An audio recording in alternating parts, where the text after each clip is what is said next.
بسم اللہ الرحمن الرحیم۔ بسم اللہ الرحمن الرحیم۔ علم مقاصد شریعہ، علم مقاصد شریعہ کا آج سبق نمبر 7 ہے۔ آج کے سبق کا عنوان ہے مقاصد شریعہ اور علل شرعیہ میں فرق۔ آج کے سبق میں ہم مقاصد شریعہ اور علل شریعہ میں کیا فرق ہے اس کے بارے میں گفتگو کریں گے۔ پچھلے سبق میں یعنی سبق نمبر 6 میں ہم نے مقاصد شریعہ اور حکمت میں اور مصلحت میں فرق بیان کیا تھا، جس میں ہم نے بتایا تھا کہ حکمت اکثر و بیشتر یہ مقصد کے معنی میں استعمال ہوتا ہے، تو اس طرح حکمت اور مقصد میں پھر کوئی فرق نہیں ہے، لیکن کبھی کبھی ایسا ہوتا ہے کہ حکمت علت میں موجود ایک معنی پر اس کا اطلاق ہوتا ہے، تو پھر حکمت اور مقصد میں فرق ہوتا ہے۔ اس کے علاوہ مقاصد اور مصالح میں فرق کے بارے میں ہم نے بیان کیا کہ اکثر حضرات مصالح اور مقاصد میں فرق نہیں کرتے، اور وہ کہتے ہیں کہ مصالح بھی من جملہ مقاصد میں سے ہے، جبکہ بعض حضرات اس میں فرق کرتے ہیں کہ مقاصد کا اطلاق اکثر اخروی پر ہوتا ہے، جبکہ مصالح کا اطلاق عموماً دنیاوی پر ہوتا ہے۔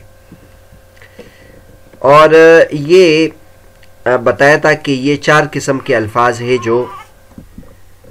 جو ایک دوسرے کے قریب قریب ہے، ایک مقاصد ہے اور ایک مصالح ہے، ایک حکمت ہے اور ایک علت ہے۔ تو پچھلے سبق میں ہم نے مقاصد، مصالح اور حکمت کے بارے میں تفصیل ذکر کی۔ آج کے سبق میں ہم مقاصد اور علل کا آپس میں جو تعلق ہے اس کے بارے میں تفصیل ذکر کریں گے۔ تو مقاصد کے بارے میں تو آپ نے تفصیل سے معلوم کیا کہ مقاصد شریعہ وہ غایات اور وہ مقاصد ہے کہ جس کے تحقیق اور جس کو ثابت کرنا شریعت کے پیش نظر ہے، اور جو مصالح حاصل کرنے ہیں اور جن مفاسد سے بچنا ہے، یہ مقاصد ان کا نام ہے۔ اور علت کا کیا، علت کس کو کہتے ہیں تو آج کے سبق میں بیان کرتے ہیں۔ تو علت کہتے ہیں وہ وصف جو ظاہر ہو اور منضبط ہو اور دلیل موجود ہو کہ یہ حکم کے لیے مناعت ہو، تو علت اس کو کہتے ہیں۔ علت کہتے ہیں اس چیز کو جس کی وجہ سے وہ حکم موجود ہو، وہ حکم وجود میں آیا ہو۔ اور علت کی جو علامت ہوتی ہے وہ یہ ہے کہ وہ ظاہر ہوتی ہے، اور ایک یہ ہے کہ اس میں انضباط ہوتا ہے۔ اور علت کے لیے ایک شرط یہ ہے کہ وہ مناسب ہو، یعنی حکم کی اس پر بنیاد رکھنے سے جلب منفعت حاصل ہو یا دفع مضرت حاصل ہو۔ اور پھر یہ جو ہے مقاصد شریعہ ہے۔ مقاصد شریعت یہ ہے کہ انسان کو فائدہ پہنچے یا انسان تکلیف سے دور ہو۔ تو بہرحال اس سے علت اور جو مقصد ہے، مقاصد ہے، اس میں تعلق معلوم ہو جاتا ہے۔ تو کہتے ہیں العلت هي الوصف الظاہر المنضبط الذي دل الدلیل على كونه مناطا للحکم ومن شروطها ان تكون مناسبة أي يترتب على بناء الحكم عليها جلب مصلحة أو درء مفسدة وهذا مقصد من مقاصد الشریعہ۔ تو بہرحال علت اس کو کہتے ہیں کہ یہ ایک صفت کا نام ہے جو ظاہر ہو اور منضبط ہو اور دلیل موجود ہو کہ یہ حکم کے لیے مناعت ہو۔ تو حکم جو ہے وہ اس کا دار و مدار علت پر ہوتی ہے، اور اس علت کی وجہ سے وہ حکم وجود میں آتا ہے۔ اس کو ہم ایک مثال کے ذریعے سے واضح کرتے ہیں۔ اب شریعت کا ایک حکم ہے کہ شراب حرام ہے، شراب سے شریعت نے منع کیا ہے۔ اب شراب کی جو علت ہے اس علت کو ہم اگر دیکھ لیں تو وہ اسکار ہے، یعنی نشہ آور ہونا ہے۔ تو لہٰذا جس چیز میں بھی نشہ آور ہونے کی صفت ہوگی وہ حرام ہوگی، اور یہ علت جہاں پائی جائے گی حکم اس کے ساتھ ایسے ہی لگے گا۔ لیکن اگر ہم اس میں مقصد کو تلاش کریں کہ شریعت کا مقصد اس میں کیا ہے، تو شریعت کا مقصد اس میں یہ ہے کہ انسان کا عقل اور انسان کا جسم وہ محفوظ ہو جائے، کیونکہ ظاہر ہے جب انسان نشہ آور چیز استعمال کرے گا تو اس کا عقل بگڑے گا، اور جس کی وجہ سے وہ پھر ایسی حرکات کرے گا جو عقل کے منافی ہے، اور اس کے علاوہ اس کے جسم میں بھی ایسے تبدیلی آئے گی جو اس کے لیے مضر ہوگی۔ نشے والی چیزوں کی وجہ سے انسان کی انتڑیاں خراب ہوگی یا انسان کے جسم کوئی حصہ اس سے بگڑے گا، تو لہٰذا شریعت نے اس کو ناجائز قرار دیا ہے۔ تو اب اس کو ہم اگر دیکھ لیں، شراب کی حرمت، یہ شراب ایک حکم ہے اور اس کے لیے علت ہے نشہ آور ہونا، کہ وہ چیز نشہ آور ہو، اور اس میں جو شریعت کے پیش نظر جو مقصد ہے وہ یہ ہے کہ عقل اور جسم اس سے محفوظ ہوتا ہے۔ تو لہٰذا حکم کا جو دار و مدار ہوتا ہے وہ اس کے نشہ آور ہونے پر ہے۔ جو چیز نشہ آور ہو وہ پھر جسم کے لیے مضر ہے۔ اب اگر کسی انسان کو مثلا وہ اس کے عقل کو نقصان نہیں دیتی یا اس کے جسم کو نقصان نہیں دیتی، تو اس کی وجہ سے ہم اس کو جائز قرار نہیں دیں گے، کیونکہ یہ علت نہیں ہے، علت اس کا نشہ آور ہونا ہے۔ جب وہ نشہ آور ہے تو وہ حرام ہے، اگرچہ وہ دوسری چیز اس میں موجود نہیں ہے یا حکمت اس میں موجود نہیں ہے۔ یہ جو مقصد ہے آپ اس کو حکمت بھی کہہ سکتے ہیں، اور پچھلے سبق میں ہم نے بیان کیا کہ جو حکمت ہے وہ تقریباً مقصد کے ہم معنی ہے، لیکن علت اور مقصد میں فرق ہوتا ہے۔ اس کے بعد ہم تفصیل کے ساتھ یہ ایک اور بات آپ کے سامنے ذکر کرتے ہیں کہ جو احکام شریعہ ہے، احکام شریعہ اس کی بنیادی طور پر دو قسمیں ہیں، ایک احکام تعبدیہ ہیں اور ایک احکام معللہ ہے۔ یعنی اللہ تبارک و تعالیٰ نے جو احکامات ہمیں بیان کیے ہیں، یا نبی کریم صلی اللہ علیہ وسلم نے جو احکامات ہمارے سامنے بیان کیے ہیں، اس کی بنیادی طور پر دو قسمیں ہیں، ایک احکام تعبدیہ اور ایک احکام معللہ۔ احکام تعبدیہ اس کو کہتے ہیں کہ جس کی علت بظاہر انسان کو معلوم نہ ہو، جس کی علت ہمیں معلوم نہ ہو سکے کہ شریعت نے یہ حکم کیوں لگائی۔ اس کی مثالیں آپ دیکھ سکتے ہیں، جیسے نمازوں کی تعداد ہے۔ اب اللہ تبارک و تعالیٰ نے ہمیں حکم دیا ہے کہ آپ 5 وقت نماز پڑھو، فجر، ظہر، عصر، مغرب اور عشاء۔ اب اس میں کوئی علت معلوم نہیں ہے کہ یہ شریعت نے یہ کیوں یہ حکم لگایا ہے، یا علت تو معلوم ہے کہ اللہ تبارک و تعالیٰ نے فرمایا یہ علت ہے، لیکن اس میں حکمت اور مقصد معلوم نہیں ہے کہ اللہ تبارک و تعالیٰ نے ان 5 اوقات میں کیوں یہ حکم دیا ہے۔ اس طرح رکعتوں کی تعداد ہے، فجر میں 2 رکعتیں ہیں، ظہر میں 4 رکعتیں ہیں، عصر میں 4 رکعتیں ہیں، مغرب میں 3 رکعتیں اور عشاء میں 4 رکعتیں ہیں، اور اس طرح پہ اس کی سنتوں کی تعداد ہے۔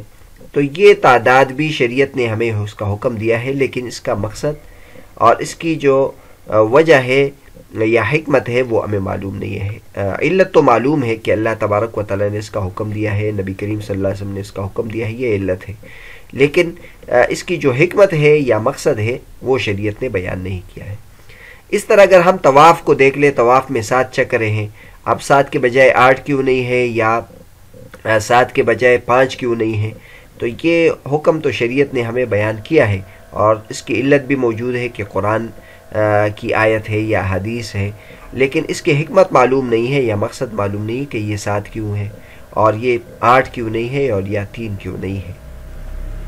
تو بہرحال یہ پہلی قسم ہوئی۔ احکام کی ایک قسم ہوتی ہے کہ جس میں احکام تعبدی ہے، یعنی ہمیں اب اس میں اللہ ہی کی ماننی ہے اور اللہ تبارک و تعالیٰ کی بات یا نبی کریم صلی اللہ علیہ وسلم کی بات کو مان کے ہم نے اس پہ عمل کرنا ہے، جس کو تعبدی کہتے ہیں، لیکن اس کی علت کوئی معلوم نہیں ہے یا اس کی حکمت کوئی معلوم نہیں ہے۔ دوسری جو ہمارے پاس قسم ہے کہ وہ معللہ ہو، یعنی اس کی علت معلوم ہو، تو اس کی مثالیں پھر ہم آپ کے سامنے دیتے ہیں۔ کئی مثالیں اس کی موجود ہے۔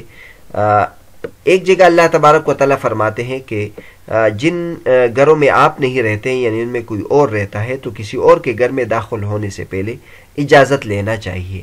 اب اجازت لینے کا جو حکم ہے یہ اللہ تبارک و تعالیٰ نے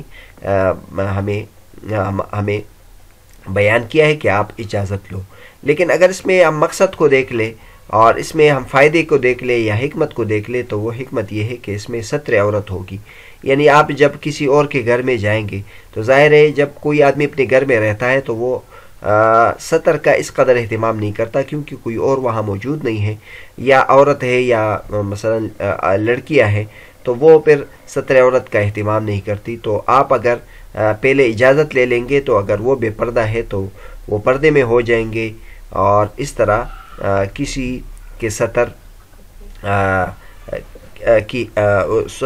کی حفاظت ہو جائے گی.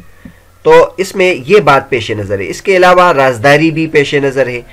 جب انسان کسی اور کے گھر میں جاتا ہے تو بہت ساری چیزیں ایسی ہوتی ہے کہ وہ چاہتا نہیں ہے کہ لوگوں کو اس کے بارے میں پتہ چل جائے. تو اگر کوئی اور بندہ آئے گا اور وہ اجازت لے لے گا تو وہ جس چیز کو پردے میں رکھنا چاہتا ہے وہ اس کو پردے میں کر لے گا، اور اس طرح یہ ایک اہم فائدہ اور اہم مقصد حاصل ہو جائے گا. تو یہ شریعت کا حکم ہے اور اس کا مقصد یہ ہے. اس کی دوسری مثال یہ ہے کہ شریعت نے اسے منع کیا ہے کہ انسان بھتیجی اور پھوپھی کو نکاح میں جمع کرے یا بھانجی اور خالہ کو نکاح میں جمع کرے. تو ان دونوں کو نکاح میں جمع کرنے کا جو مقصد ہے وہ یہ ہے کہ قطع رحمی سے انسان اس میں بچ جائے گا، کیونکہ بھتیجی اور پھوپھی اور بھانجی اور خالہ کا آپس میں وہ ہے رشتہ داری ہے، اور رشتہ داری کی وجہ سے ان کی طرف صلہ رحمی متوجہ ہوتی ہے. اور ظاہر ہے جب انسان دو عورتوں سے نکاح کرتا ہے تو ان کے آپس میں مسائل پیدا ہوتے ہیں جس کی وجہ سے ان کے صلہ رحمی پر اثر پڑے گا. تو اس لیے شریعت نے اسے منع کیا ہے کہ ان دونوں عورتوں کو نکاح میں جمع نہ کرو. باقی شریعت کی طرف سے اجازت ہے کہ اگر کوئی شخص دو عورتوں سے نکاح کرنا چاہتے ہیں تو اس کی اجازت ہے، لیکن اس میں صرف اس صورت کو منع کیا ہے کہ اس صورت کو آپ ایسے دو لڑکیوں کو جمع نہ کرو، اور اس کا مقصد یہ ہے. تو بہرحال آپ نے دیکھ لیا کہ شریعت کی دو قسم کے احکامات ہیں. ایک احکامات وہ ہے کہ جس کے مقاصد اور اس کی حکمت شریعت نے خود بیان کی ہے، اور یا ہمیں بھی آسانی کے ساتھ وہ سمجھ آ سکتی ہے. لیکن بعض ایسے احکامات ہیں شریعت کے جس کے مقاصد ہمارے سمجھ میں نہیں آتے ہیں یا شریعت نے اس کو بیان نہیں کیا ہے. اس کے بعد ہم اس طرف آتے ہیں کہ جو احکام تعبدی ہے، یعنی جس کے مقاصد بظاہر ہمارے سامنے موجود نہیں ہے یا اللہ تبارک و تعالی نے نہیں لگائے ہیں یا ہمارے ذہن اس طرف نہیں پہنچتا، تو آیا حقیقت میں بھی اس کے مقاصد نہیں ہوتے یا کہ حقیقت میں اس کے مقاصد ہوتے ہیں؟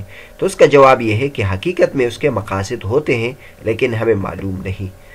اور یہ آپ حضرات کو معلوم ہے کہ اللہ تبارک و تعالی نے انسان کو بنایا ہے، اس کے عقل کو بنایا ہے، اور اللہ تبارک و تعالی نے انسان کو تمام جانداروں میں سے سب سے افضل بنایا ہے، اور انسان کو اللہ تبارک و تعالی نے عقل سے نوازا ہے. وہ اکثر و بیشتر تمام جو کام ہوتے ہیں اس میں علت حکمت تلاش کر لیتا ہے، لیکن پھر بھی انسان کمزور ہے، اور یہ اللہ تبارک و تعالی کے جو مدارک ہے اور مقاصد ہے اس تک نہیں پہنچ سکتا.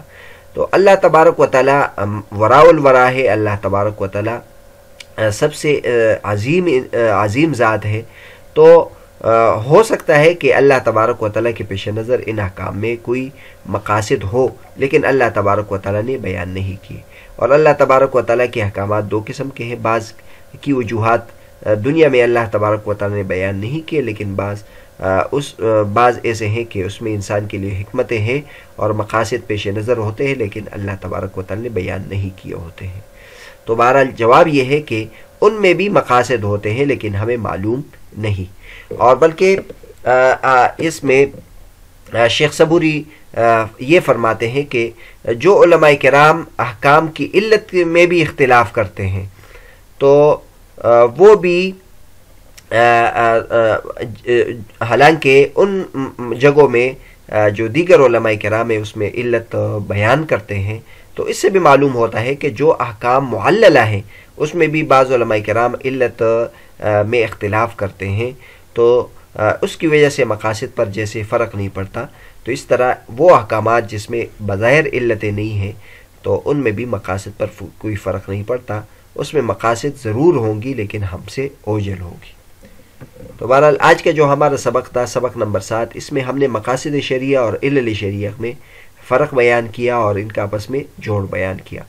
سب سے پہلے علت کی ہم نے تعریف کی اور علل شریعہ اور مقاصد شریعہ میں تعلق کو بیان کیا. پھر ہم نے یہ ذکر کیا کہ احکامات کی دو قسمیں ہیں، ایک تعبدی اور ایک معلل. اور پھر آخر میں یہ بیان کیا کہ جو احکام تعبدی ہوتے ہیں اس میں بھی مقاصد ہوتے ہیں لیکن وہ ہمیں معلوم نہیں ہوتے. اگلے سبق میں ہم مقاصد خطاب اور مقاصد احکام کا تعارف کریں گے اور اس میں فرق کو بیان کریں گے انشاءاللہ.